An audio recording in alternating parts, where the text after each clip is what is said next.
അതെ, പ്രഭാഷണം തുടരാൻ കേട്ടോ. PPA റോളർ കയറ്റി കൊന്ന റോളറെ നിനക്ക് സമാധാനം. എടാ റോളറെ, ഇനി നിനക്ക് ചെയ്യാനുള്ളത് രാത്രി കണ്ണഞ്ചിപ്പിക്കുന്ന പ്രകാശം ഇട്ട് വരുന്ന വണ്ടികൾ, അതായത് വൈറ്റ് ആയിട്ടുള്ള ലൈറ്റുകൾ, മറ്റൊരാളുടെ മരണത്തിലേക്ക് നയിക്കുന്ന കാരണങ്ങൾ കണ്ടുപിടിക്കാതെ പോകുന്ന കാരണങ്ങൾ, അതായത് രാത്രി ഉണ്ടാകുന്ന ആക്സിഡൻറ്റിൽ പലതും ഉറക്കമാണ് എന്ന് വെറുതെ നിസാരവൽക്കരിച്ചുകൊണ്ട്, അല്ലെങ്കിൽ ഇങ്ങനെ ഒരു കാരണം ഇതിൽ ഉണ്ട് എന്ന് കാണാതെ പോകുന്ന മരണങ്ങൾ എത്രയോ ഇവിടെ നടക്കുന്നുണ്ട്.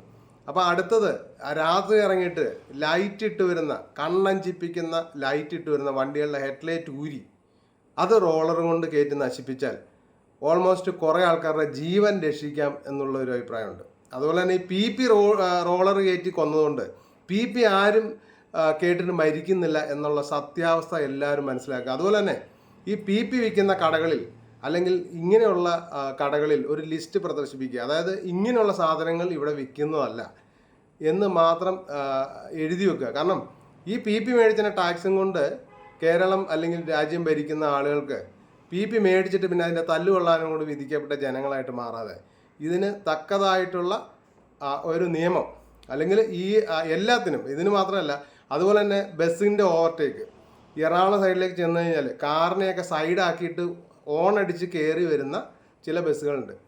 അവർ ഇത് ഒന്നോ രണ്ടോ കാര്യങ്ങൾ കൊണ്ടൊന്നും ഇതൊന്നും ശരിയാവില്ല. അതുകൊണ്ട് ഇങ്ങനെയുള്ള കാര്യങ്ങൾ ആലോചിച്ച് തന്നെ തീരുമാനിച്ച് അതിൽ എന്തൊക്കെ വരുംവരായികൾ ഉണ്ട് എന്ന് ചിന്തിച്ച് തന്നെ അധികാരികൾ ഇതിൻ്റെ നിയമ നടപടി സ്വീകരിക്കുക.